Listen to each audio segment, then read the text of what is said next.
Good morning, everybody. Welcome back to Huffoto Presents, the podcast. My name is Brian Huff, and I am joined here today by the remarkable Chris Jowers. Oh, wow. Good morning. Starting strong. Hey, Starting man. with compliment strong. I'm not afraid to build this up. So, Chris, tell me about yourself. I've a lot of people out there may not know you. Like, what do you do? I know that the first time I photographed you, I think, was at MCX. No, it was actually at Superhero Day. Yep, Superhero Day. Yeah. We had seen each other. We had seen each other at other cons, but usually, like, I believe that we had talked briefly at Expo. Yeah. A number of times. Right. But like when I'm Joker for Expo, I'm there to entertain the crowd. I'm there in quote what I call working. Right. Like I'm not there for hey, we'll hang out with people and have a cool time. Like, no, I'm here to entertain the crowd. I'm there to put on a 8-hour improv performance. It's sad that you guys can't see video of his eyes right now when he looks over his glasses, because when he does that, I can see his other characters. They're in there. I have a number of jobs that I do. One of them is a substitute teach. Okay. And the kids found out that I've done the Joker. Right. And every once in a while, they ask me to do the character. And if I just tilt my head a little and grin, even before saying anything, like, oh, yeah, it bothers and freaks them out. Did you see the new Warner Brothers trailer? Yeah. Okay. Yeah, the part where she draws on the glass and he moves behind it, to me, it gave me chill bumps. This is the thing that I think about the Joker is that's an absolutely fantastic Elseworlds version of the Joker. That they played the very fine line of Gotham creates the Joker. Gotham City, healthcare industry, how the society was treating people with mental health diagnosis helps create the Joker. Sure. But in the scene where he has the ending with Robert De Niro, not to spoil it with anybody who's listening, he makes the point of saying, I chose this. He makes it to say that he is not a victim.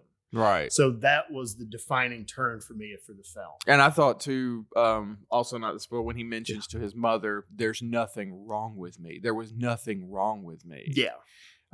He's there just clearly coming is in. now. Oh yeah, absolutely. But he's coming into, he's accepting who he is and go, oh, there's nothing wrong. This is who I am. It's the realization that he has that his mother that he loved abused him. Right. Really was psychologically abusive to him. So you've got this character that's been created on multiple levels by multiple failed systems that to me too the most poignant thing, and I enjoyed the joke. I mean, Jack Nicholson to me back in the day. Oh yeah. I mean, come on. Somebody said the other day, well, that was the Joker playing as Jack Nicholson. I'm like, oh yeah. No, that was Jack Nicholson finally getting himself. Right. Yeah, exactly. But the Tim Burton version, both of those I love so much. Of course, we have Trinity that does the Michelle Pfeiffer version of Catwoman and everything, and just I love that small pocket of the Batman universe that was created by Burton. But this Joker, to me, I feel like in the time we're living through right now is so poignant and so timely. To me, what really makes the movie work is that he is not trying to be a hero or a leader or anything in the film. No. But people are sort of the downtrodden and the people who feel abandoned by the city and abandoned by the wealthy. Sure. Kind of putting up, and we see that there's a lot of parallels you could make about that. But again, he should not be a heroic character. No. He is an absolute villain. But and there's something that makes you... I'm the weird Joker fan. I'm not hyped for the second movie. And here's why, though. Because I do have a caveat here. Please understand. I think it'll be great. And I think Lady Gaga will kill it as that version of Harley Quinn. Sure. That is not a relationship that should be romanticized. No. Or should be anyone's ideal. Because that is the most abusive relationship in fandom, if you will. Right.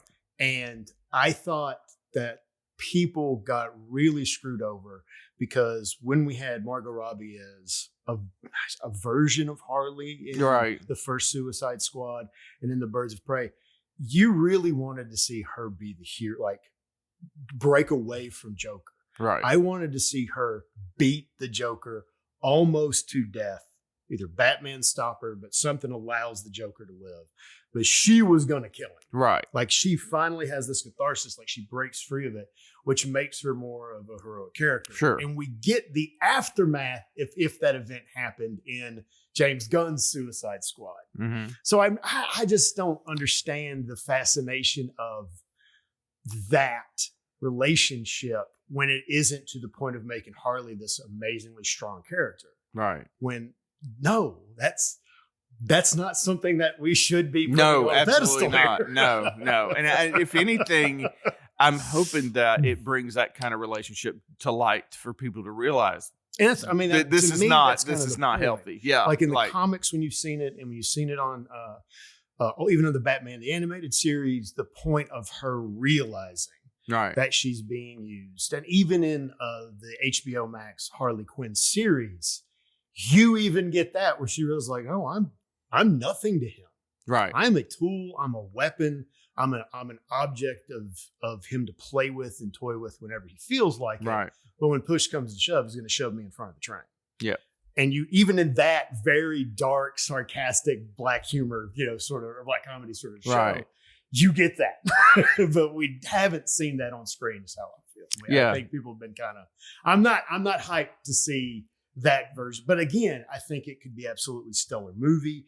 I think and it looks like they're going with she's not the psychiatrist. That's what I noticed. Patient. Yeah, it's she's. There's a lot of impropriety there, right? Mental health impropriety, if that was if that's what happened. And honestly, that relationship has always made Harley a weaker character, because here she is, the medical professional, right, being seduced by a homicidal mass murderer, and finding sympathy for someone who has butchered, killed, done every deplorable act on the books, yet she's falling in love with him, right, or has a weakness for him, which that's not good. No, it doesn't really work out.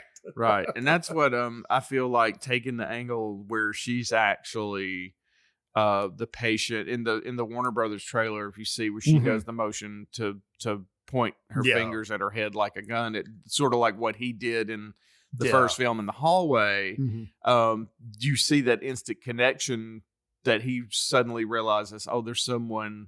Yeah. He's not alone. There's somebody like him. It's so strange though. And I feel like the reason why a lot of people maybe empathize with this version of Joker is we saw the backstory of what he went through. And I think in a lot of people's mind, they were like, in some of the instances, maybe not in every instance, but some of the instances, they're like, oh, yeah, you know what? I'd probably turn out this way too if this happened to me. Yeah. Like, this. Well, you're kind of the victim becomes the victimizer, right? And it's a proven psychological stance that people who are the victims of abuse, almost all types of abuse or all types of abuse, become the person who victimizes people with the same abuse. Right. So you can see that in the way, but also the movie the first one does a really good job of really making him empathetic. Of you're with him and seeing him goes through, and he doesn't really do anything evil. No, he's the spark. He's the spark in this gas chamber that is Gotham. Yeah, and he just sets off everything that's sitting there up to the point of the climax, and then it begins to build. Yeah, so he does evil things in the movie, but at the beginning, you're just like, wow, this guy's just getting beaten on all sides. Yeah. Like, whoa, man. Yeah. And then it just builds and builds and builds and builds till he pops. I'm amazed at Joaquin Phoenix's dedication to the role. It reminds me of Daniel Day-Lewis.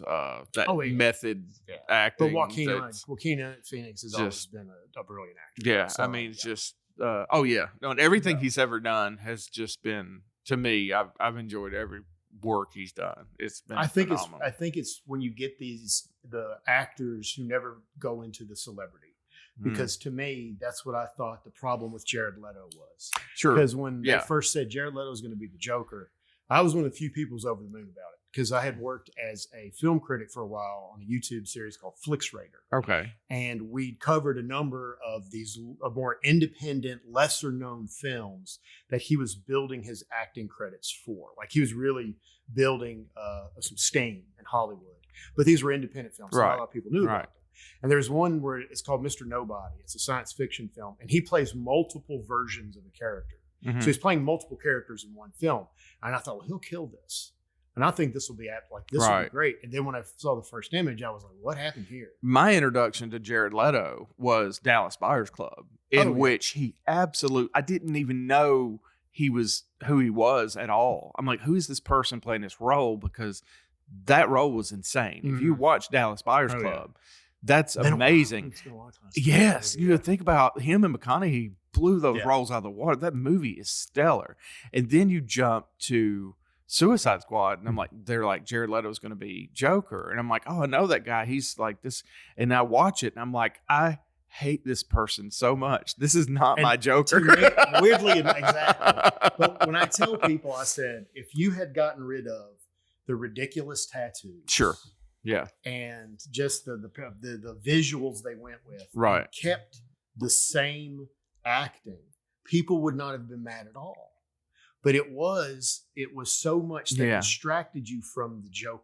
It really was. To me, that's what made the Heath Ledger performance so good. Yeah. Was again, he did have prosthetics for the grin. Yeah. The makeup looked slapdashed on. Yeah. His he wasn't did his own green. makeup. Exactly. It was on purpose. Point. Yeah. The idea was war paint. Yeah. His hair was not solid green. Right. You could see his natural hair through that. The clothing he wore looked good, but it was something that someone could make. Sure. That anyone with as a tailor or seamstress, whatever you want to call it, that's something someone could easily make. It wasn't a ridiculous, $5 billion superhero suit. It was just like normal clothing. But his performance was what breathed life. Absolutely. Into that. And I was so upset when he passed away. Warner Brothers, what they did with Jared Leto was they either gave him way too much control and didn't let him do it, or somebody was like needed to say, "Hey, look, man, less is more," because it's the Joker's appearance can be very, very subtle compared to all of the other Batman villains, but it's his personality and it's his actions that make him the Joker. It feels like a costume designer or a stylist fell down on that one. Well, it should have been like, let's pull back just a little bit and give him some more free range to. Yeah. But again, if you watch, because I'm one of the few people that didn't hate Morpheus. Okay, sorry, or Morbius. I'm sorry, I didn't hate Morbius. I'm sorry.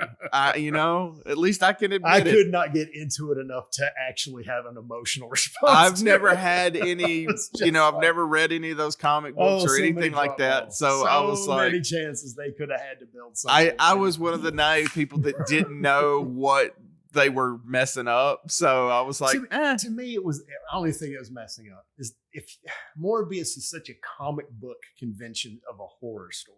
Mm-hmm. We're gonna make a vampire, but he's a good guy, basically. He's a scientific vampire. He's not like a blade vampire. Right. I'm like, okay, wow, there's something there you could do with that. But if you look in the comic book and what he looks like in the comic book, it doesn't work. The turned up nose, the very late 90s goth style costumes, they really could have done something. Which brings us to Bill Skarsgård. We're not no. And I'm gonna say this, and this is the whole thing that I think that is really, really bad. As someone who's in his 40s, and I'm from the generation where they took chances in film and entertainment. Yeah. The Crow was a chance. Let's be honest. Yeah, it turned into a cult classic film, absolutely, and it was a big hit when it came out. Right, and Brandon Lee is phenomenal at the direction. There's a lot of people in that movie that do not get a lot of credit because Brandon Lee was so good. Oh, the villain in it, the guy with the voice. I never can remember his name. I know I think it's his brother. It's weirdly enough his brother. It's Michael Wincott. Yes, his brother Jeff Wincott is a martial arts actor. And it is wild. That's crazy. Like his brother makes a lot of he was like a Van Damme competitor. Yeah. And now Michael Wincott's he actually does the voice of Death in Darksiders, which is my favorite video games. So he just had a gravelly voice. I loved his voice. But we had The Crow, and we X-Men, the X-Men cartoon that came out, like all this stuff as I got older and went to college. these were all things that were chances and became cult classic. People of this younger generation are getting reboots now. Right. Instead of getting their Crow, their X-Men cartoon, something that's for them. They keep getting reboots and rehashes of things of previous generations. And that's bad. Exactly. They should have their Tremors. Sure. They should have their Crow. They should have these movies that came out of nowhere and killed, like The Matrix. And people are like, I try to tell younger people, no one thought The Matrix when it came out was going to be what it was. Right. I had people convincing me to go see it because the trailers didn't do the film, the first one, justice. And I was like, I want to go see Keanu Reeves is a martial artist. Come on. Come on. And now John Wick. I mean. Yeah, I know, right? Yeah, people have to understand we grew up with Bill and Ted. And you're going to tell us that Ted is going to be John Wick. We're like, no. Even if you said Point Break Speed, he's going to be this game. Like, dude, look. He can shoot a gun and throw a punch. There's no way. Yeah. He's going to be an epic level. Surprise, surprise. Right. That even like diehard stuntmen and martial artists are like, John Wick's like the best action movie of all time. So, you got to give credit to it. Sure. I mean, and you realize too then on what a level an actor like Keanu Reeves is on. But the dedication that goes into learning all those movements and learning. I've watched some of that stuff where they learn how to. It's become so standard too for so many actors who see that. Because if you look at the successful Marvel films and the successful comic book films, where like the actor goes, "Oh, I got to take this seriously. Yeah, I either need to get in ridiculous shape. Because some people didn't, and they got Steven Seagal. or when the fight scenes happened, they looked terrible. Right. And it was like Iron Fist. The guy who plays Iron Fist is a good actor, but he's like, well, he didn't really take the training seriously. And when you watch that series, it looks bad. He looks bad. He is the lead.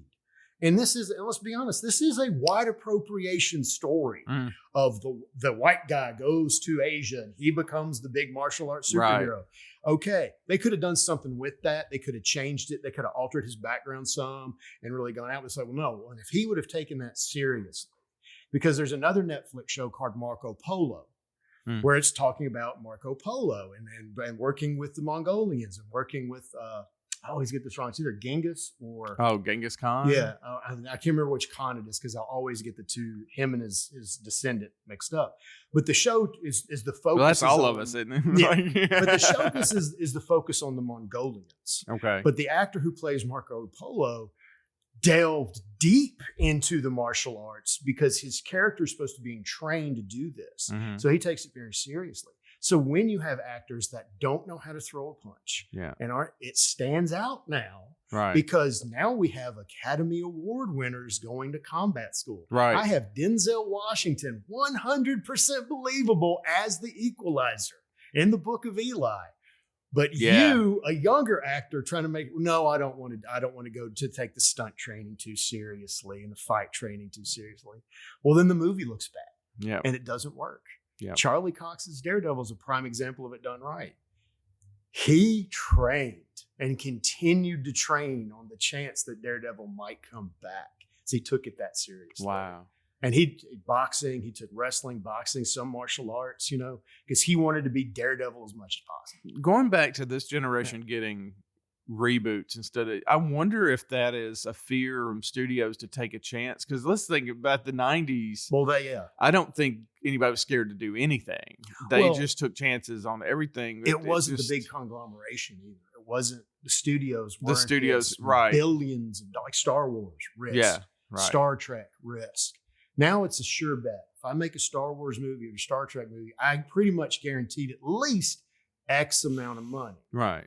But if I mess it up and I don't have great directing, I don't have good writing, I don't have good actors in there doing it's going to go down. We've seen that with so many things. But that's what made earlier Hollywood and entertainment were all the risks. Right. Because that's where the huge things came from. John Wick was a risk. I'll give him that. John Wick, Keanu Reeves is going to be this ultimate, and the director was a stunt man who now got into directing, and we're going to give him that movie's not made for a lot of money. The first one's not made for a lot of money. Made huge amounts of money. Right. Still is. Yeah. And I think that's the problem is they don't want to take that risk anymore. I just watched X-Men 97, the last episode of X-Men 97. And while the artwork is really good and some of the scenes, I'm just sitting here thinking, where's this? The X-Men should be rebooted for every generation because it's such a timely story to tell, because there's bigotry still going on, prejudice is still going on, and it serves as a great way to help tell those stories. And we got a reboot of the 90s X-Men that is absolutely chock full of melodrama. And I'm just like, where's this generation's X-Men? Where's their Wolverine? Well, it's been Hugh Jackman for a long time. He's absolutely wonderful as Wolverine. Sure. Do not get me wrong. And I'm number one in the theater to see Deadpool and Wolverine. I'll tell you that. But where's their X-Men? Where's their Justice League? Yeah. Where's the cartoons? Or forget the Justice League. Where's something new? Yeah. There's something new 100%. For them to get behind. Where is something? I loved, thinking about watching things that are new and different. I went and watching the Netflix series The Umbrella Academy. Knew nothing about it going into it. And The Boys on Amazon. I mean, I feel like that's probably one of the biggest risks I've seen a streaming platform take. I'd say as far as content goes. Amazon takes a lot of risks because Invincible and The Boys, where superheroes are saturated, right? And The Boys comic book goes way darker and way more obscene. I can't imagine. I don't want to imagine. But the problem was it goes so much because it is a farce. It is being satirical at a very, very dark level. Right. It doesn't work live action. There's got to be some restraint. So Homelander on the TV show you can connect with him more than you would in the comic book version. The comic book version is it's just the TV show amplified 1,000 times. So when they make those differences, it's for a reason. And I think the same thing with Invincible. Invincible by Robert Kirkman and Ryan Ottley's fantastic comic book series. Okay. And they've done such a wonderful job with the TV show. But that's kind of a risk, though. Are people sick to death of superheroes? Are we done with the superhero genre because we've gotten a lot of bad superhero movies? Right. We've gotten a lot of bad superhero TV stuff. Let's just say stuff in general. Yeah. And but it's like, are we sick of it, or are we just sick of badly done, ham-fisted entertainment? Well, there's a thing happening. Excuse me. There's a thing happening. I watched a video of a speech the other day that was done at South by Southwest. And they were talking about the shift in the internet and shifting from Web 1 to Web 2 to Web 3 and how now the social media platforms are chasing algorithms, which are in turn causing creators to feel they have to chase the algorithm rather than creating for themselves or creating for their fans or creating for their people that really enjoy their work. And so what I'm hearing now as we talk about all this is, of course, the studios were always out to make money, sure. But I think at some point there was also, especially in the 90s, early 2000s, still a feeling of, no, let's make this. Let's just make this. Let's do, at least there were people there that convince other people, let's believe in this. We may lose money. Let's believe it. And that, I feel like that suddenly the creator on social media chasing the algorithm, and now the studio's chase for the profit is completely destroyed creators being able to create for their fans. And maybe that's partially why this generation does not have their Crow or their... Well, if you also look at it, you look at shows like The Witcher. Yeah. And the first 2 seasons of The Witcher did amazing numbers for Netflix. And they made a few changes. And I've read some of the books. And they made a few changes in there. But it was about, we need to be more representative. It's a fantasy world. Not everybody needs to be white, folks. Sorry. I hate to say it, but come on, folks, please. I was the person watching Lord of the Rings, and I remember watching it in the theater going, the army of man is made up of a lot of white people. Yeah. I'm just saying, It's a fantasy world. Yeah. We don't have, but anyway, but that's to me is what a lot of people, they kind of focus on. And Sure. they say, well, no, it's got to be this way and it's got to be that way. And I said, well, no, it's 2024. We need to have representation Sure. and everything. But what we're getting, I think, from Hollywood is instead of character and story, it's just tick those boxes off. Yep. Where it's like, look, folks, comic book fans love diversity. Absolutely. Our generation, I would say, is what turned comic books from the hobby that people had and collected. And it was from, because we're about around the same age, where it became massive business. Right. And it wasn't massive business back in the day. Marvel and DC were selling properties off. They were doing this. They're trying to keep the doors open. Then bought the idea that Marvel Comics had been bought numerous times by other companies. Right. But those stories were inclusive. They were always diverse. Right. And that's what gave it more strength and more power. Yeah, and you go back to thinking about like Batman and Gotham. That was on the streets, the city streets of a downtrodden city. You're going to have a diverse culture in that city. You're just going to. Yeah. But if you look at the the movie versions of it and everything, you don't see it until. Well, again, it's I think that's what made Daredevil the TV show so much better as a representative of a street level hero, is that Daredevil fought crime. Mm-hmm. The very first episode, he's fighting a slavery ring where they're capturing women to sell them overseas. He takes on, now yes, we have a supervillain, if you will, in Wilson Fisk, but the crime is gun running, drug dealing, gang activity. They're actual, so the hero isn't facing the costumed villain.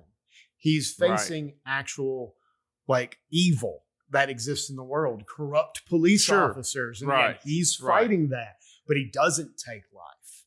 And to me, that's what made Daredevil so successful, was like, even if you did, I don't want to watch Thor.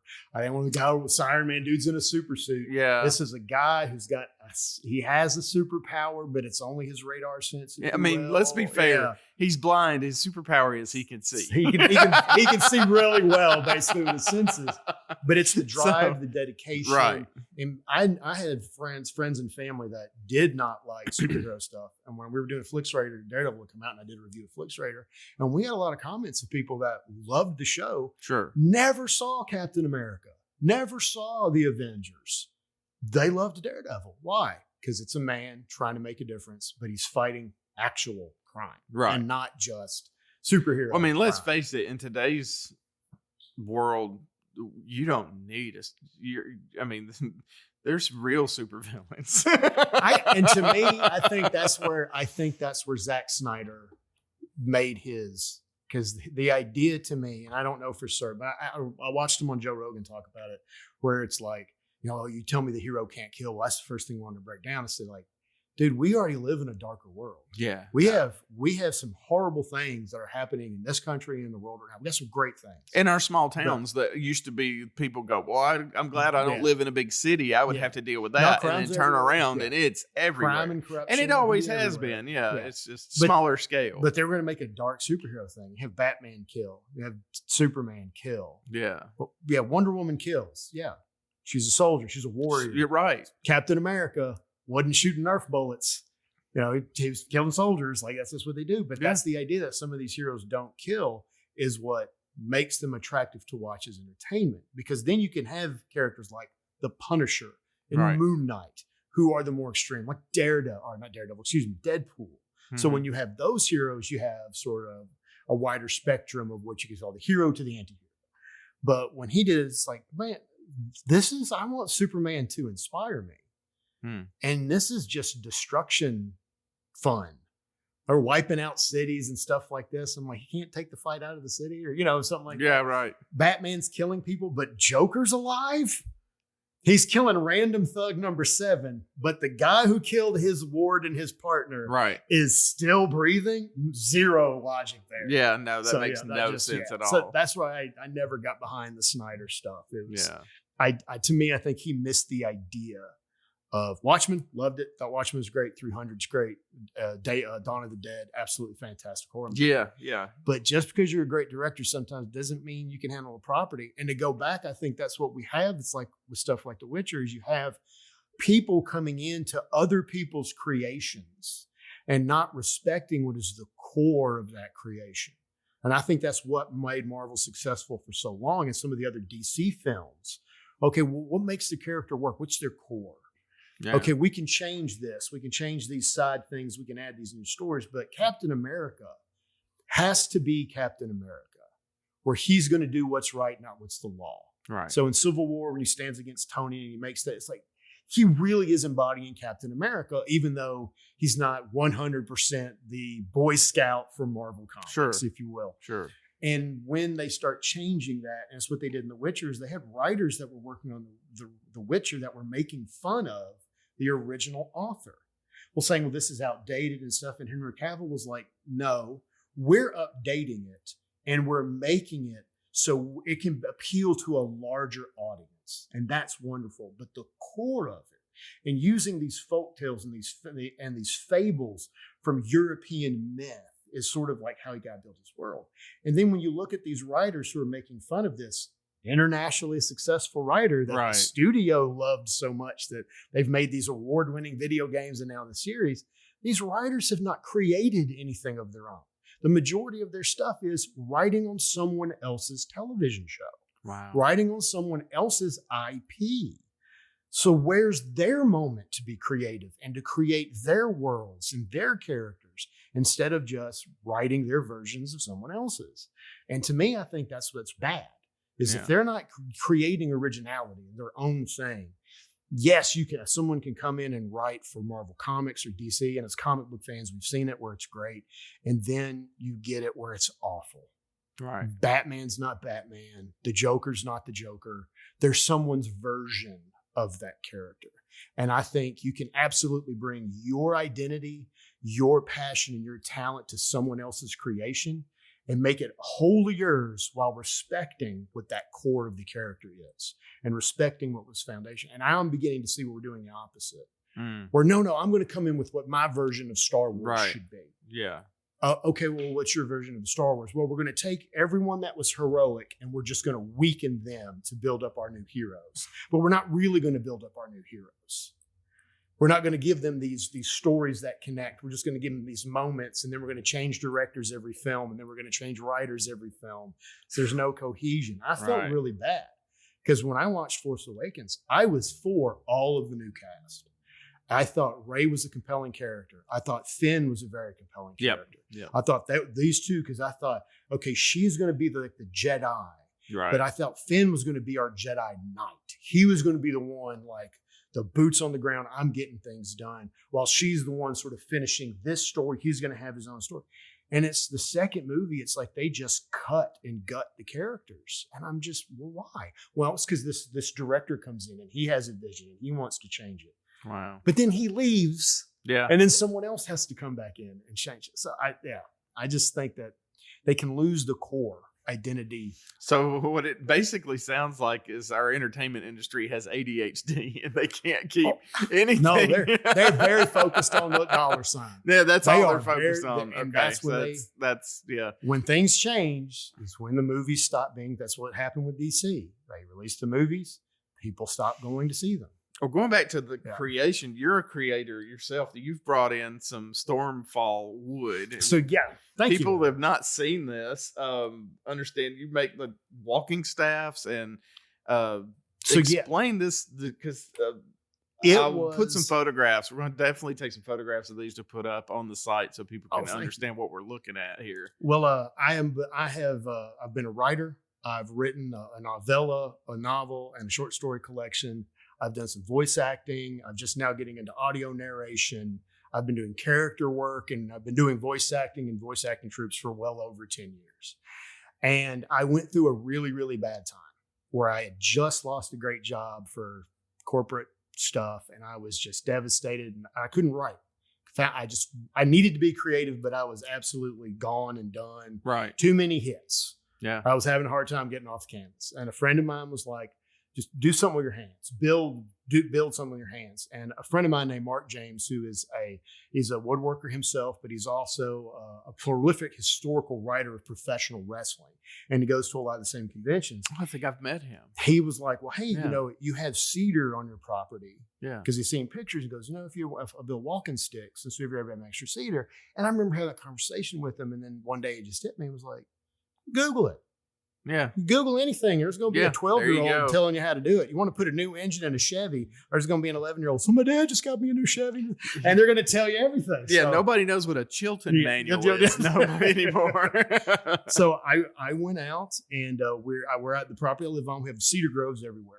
And so what I learned, though, is that in the cedar groves, you have a number of trees that aren't going to make it. They're what I call them spikes. They're just basically, so all the sticks that you see that I make, that's not cut. That's not branches or limbs. Those are actual trees that in storm damage, when they're going to get knocked over, they've fallen on the ground, they're not going to make it because the larger cedars have dominated the area. They're going to go to a certain point, but the roots don't go any deeper. The wind knocks them I've seen them. Anybody that's grown up playing in the woods, we've seen those trees that are just there and they've turned silver. Or you put your hand on it for a brace and you go to the ground. And it's just, So I did that. I just started getting the trees off the ground. And my first walking sticks were for family. And I just sanded them down, cut them down, always harvesting them, never life cutting a tree. And then a buddy of mine, Luke, who's like a brother to me, he made a fractal burner for a project. Then he never used it again. And I was showing, he goes, man, you should try the fractal burner on these wood because this may look really cool. So I give him one. So every time I do an event, he gets a bottle of whiskey from me. Nice. That's sort of because that's my thing. It's always going to happen. When I do a sales thing, he gets a little slice of it. But the first wood stick that I did, the first stick that I did, and I fractal burned it, I was like, nope, done. I loved it. It is dangerous to do.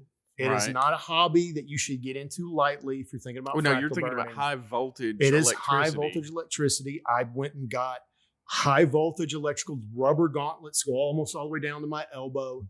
Very, very careful when I work with the wood. When I'm running the high voltage. Always making sure I'm getting a mask or protecting my eyes when I'm sanding. You need to be careful doing this. Right. But I love doing it. Like I fractal, like I brought in a baseball bat, I fractal burned. Yeah, that's incredible. Yeah. You mentioned it was an untreated wood. Is it different if wood's been treated? Yeah, it can be. Normal times, like if you can sand it, if you can sand it, you can sand down. It's like when I do the sticks, I treat it with oil so the oil gets in there. Right. But really, what you do to fractal burn is get wood. You make sure you've got a good place to do it. Get your fractal burner. You used to have to make those out of a transformer from a microwave. This is what my buddy did. And that was kind of, when I looked into the hobby, that became sort of standard. You can now just get one off of Amazon though. Okay. You can just buy a fractal burner now. So you don't have to go mad scientist with it. But what you do is you take the wood and you put a solution of water and baking soda over the wood, and then put the two contact points of the fractal burner. Ours is made with jumper cable handles, and that allows the current to connect, and it'll burn in pattern. I like to do the Hulk thing. You can't really control it, but you can aim it. That's what I was the wondering. Best way you can do it. Yeah, I was very curious if it had any sort of control. Which I feel like if it did, it would not be the same because it looks so natural as when you see lightning occur. That there's something perfect in the chaos. It will always follow the path of least resistance. Makes so sense. If I have a natural crack in the wood, I don't use filler anymore on the sticks. I just make sure that I always make sure I've got applied my oil or my dyes directly into the cracks to make sure we've got complete coverage, and I always seal them up. Yeah, I use a protective sealant at the end because these are to take outside. People should go hiking with them. I want to make sure that they're resilient. They're usable. These aren't just to hang on the wall. Yeah, but if you put filler in, the filler doesn't conduct the electricity. It's just that doesn't die sometimes. Yeah, it's not great. I did it once or twice for a walking stick, and I'll never do it again. Like I'm not going to leave the crack in there, but I would intentionally put the connection on, like I have a long crack, and it would channel the electricity through that and burn that pattern in. So where you see deep grooves in the wood, that's because it caught somewhere and really was working, but it was slowly building to the other side. Wow. And sometimes I'll leave that channel of electricity going for a little bit longer, get that nicer deep burn, but that's really all you can do. But once the connection is made and you start seeing the sparking, got to cut it off. Oh. You gotta cut it off. So once it'll actually make it to the other side of the water solution, and that's when it's over. Yeah, when they actually fully connect, then you'll see it spark up out of the water, like. Well, it'll come off the wood. Just come off the wood. I got you. But that's why you have to be very careful. People, and the sad news is, people have died doing this. Oh, I would imagine because they didn't do the research, and they didn't. This is and a friend of my buddy who built this. He is a very, very tough hombre, and he told me, he was like, "Man, this is high voltage electricity. You need to be careful." And I'm like, "When you tell me I need to be careful, I'm going to listen to you, bud." For sure. I mean, it's, in understanding, I don't know if people in today's society understand how incredibly dangerous electricity can be. And we deal with a lot of DC electricity. It's been converted these days in all of our electronics that we charge and use. But alternating current electricity, it takes very, very little to get into that rhythm of your heart and bang.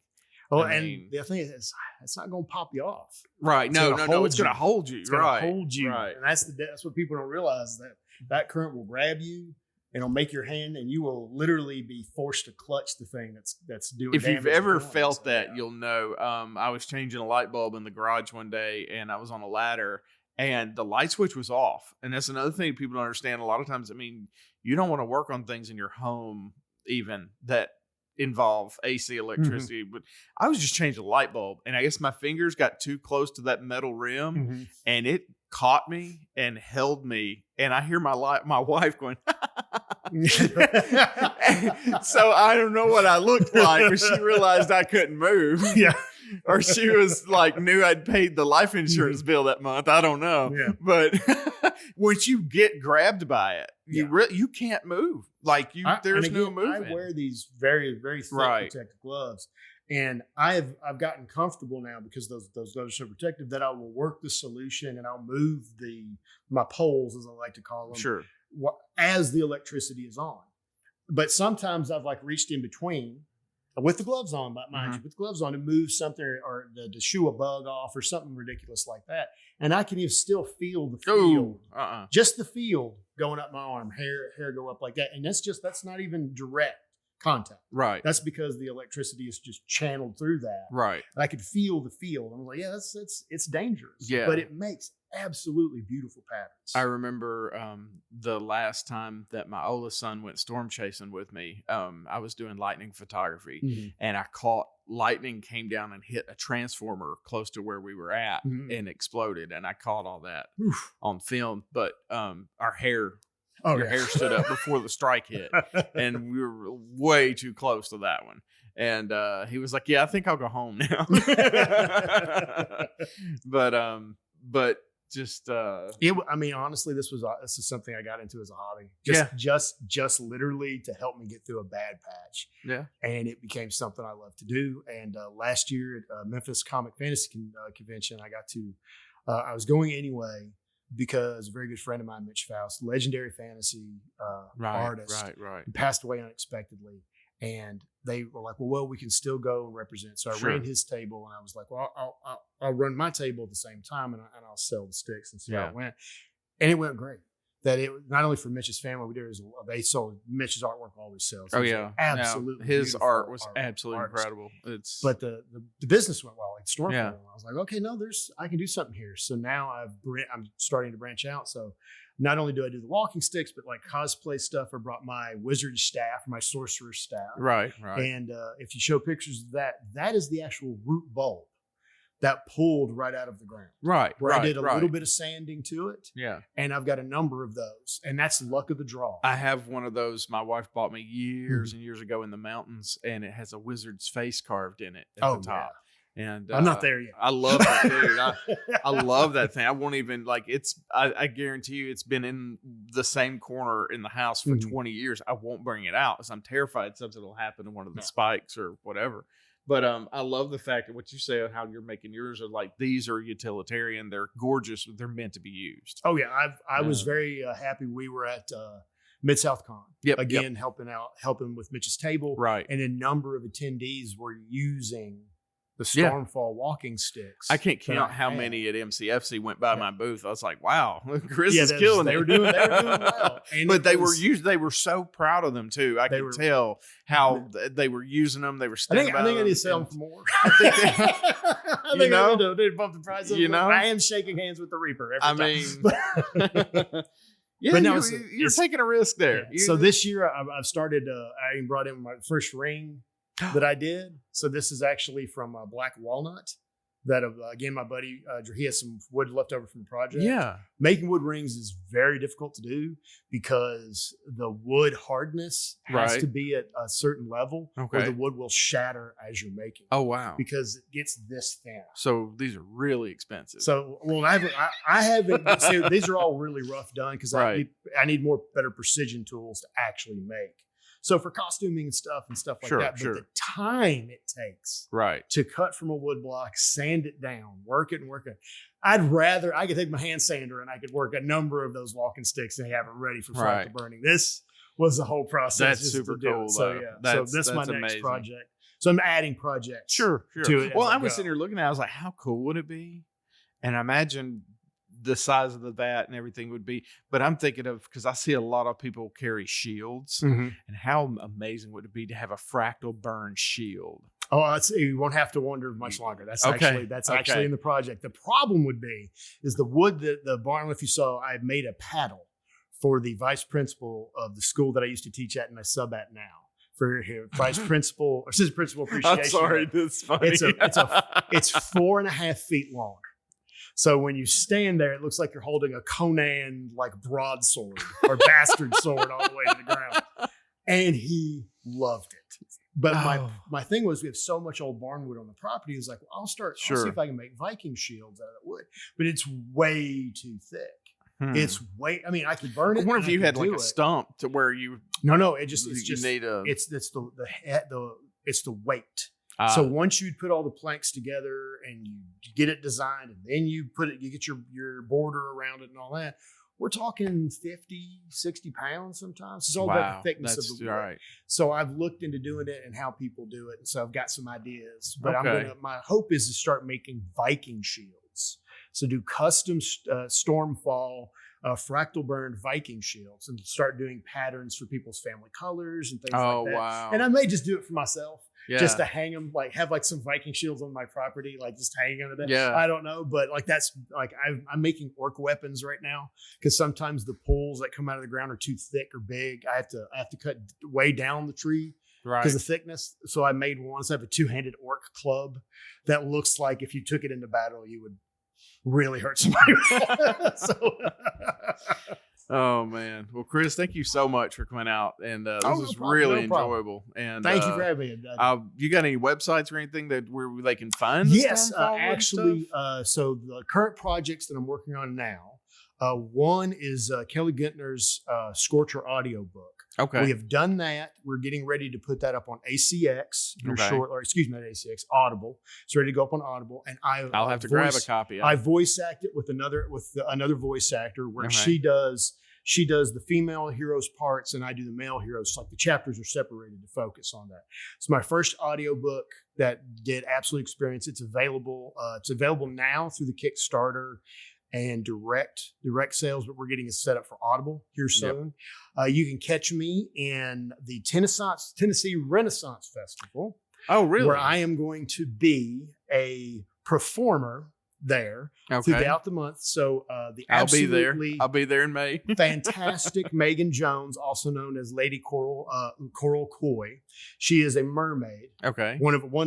She's an absolutely fantastic person. But one of the things she does mermaid performances, and she's part of the mermaid culture. I've always wanted to photograph the mermaids and the work that goes into it's incredible. Tennessee Renaissance Festival. Okay. Because they are putting in Mermaid's Grotto this year, and so they're going to have live mermaids at the Tennessee Renaissance Fair that you can come and interact with. They're going to be swimming around. Oh, I'm so excited to do that. And and she hired me to basically be the pirate host. Oh, So my right. character is to go out, interact with the audience, bring people in, make sure Right. everybody's having a good time. Yeah, nothing's rated R. Nothing's rated. No. Not going to be doing that. Not going to be doing that pirate. It's the gentleman pirate Madcap Quinn. This is Madcap Quinn, and so that's all through May.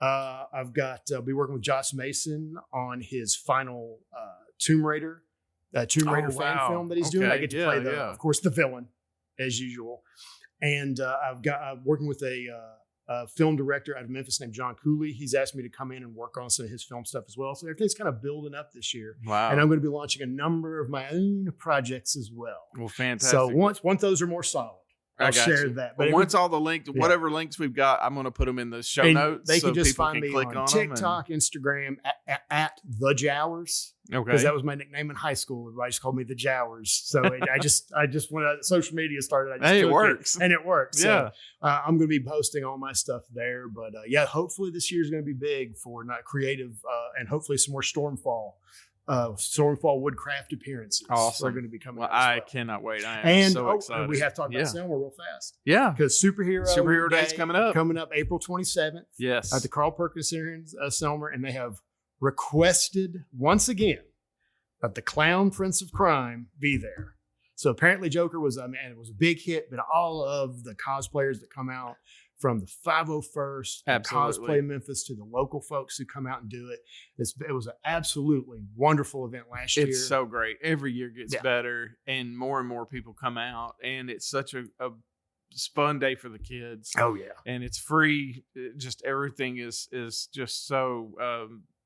It's such a great time. It's a great time. It's a great cause, and it is. And then for me too personally, it's just such a great chance to reconnect with everybody. This community is amazing. This creative community is incredible, and there's such a concentrated amount of creative people. And when they all come together for a cause, it's phenomenal. And that day. And Jason and Melissa work so hard every year. We really should give them more credit because as we talk about all the volunteers, the people who put this on do an absolutely, because I have been a part of a number of charity events, but when you know and you feel appreciated and they really make sure that, hey, thank you for your time as a volunteer, whether you're a performer or you're a behind the scenes person, when that person comes up to you, looks you in the eyes and says, thank you so much. You have no idea what it means. It really is the payment, if you will. 100%. And Melissa and Joe, they do such a wonderful job making sure that everyone who shows up isn't just thanked, is that they feel validated and respected and supported. And that's a big deal, man. Absolutely. That's a big deal. Absolutely. And I hope we get to see everybody there. April the 27th. It's always the last Saturday of April. Yes. So every year, if you're wondering when's Superhero Day, it's always the last Saturday of April at the Selmer Community Center here in downtown Selmer, Tennessee. Do not miss it. I don't know the exact hours, but we've got another podcast with them where I've got all the links to it and all the information. And I believe we've got graphics to it. I've got a poster on the front door that Melissa made, and I'm excited. I can't wait. Somebody's on the cover. So somebody's on the cover. Someone's there. Someone's represented. Come out. The Joker will do voicemails for people. He'll do video for people. If you have someone that needs to be belittled and made fun of, the Joker will do it in an appropriate but diabolical way. Fantastic. Awesome, man. Well, I appreciate it so much for you coming out today. Oh, thank you for the invitation. I'm really looking forward to. We'll do this again because I feel like we scratched a very big surface. And you haven't even had him on yet. No, not yet. I'm quite frightened. All right, and thank you everybody out there for listening. We hope you have a wonderful day, and we will see you on the next one.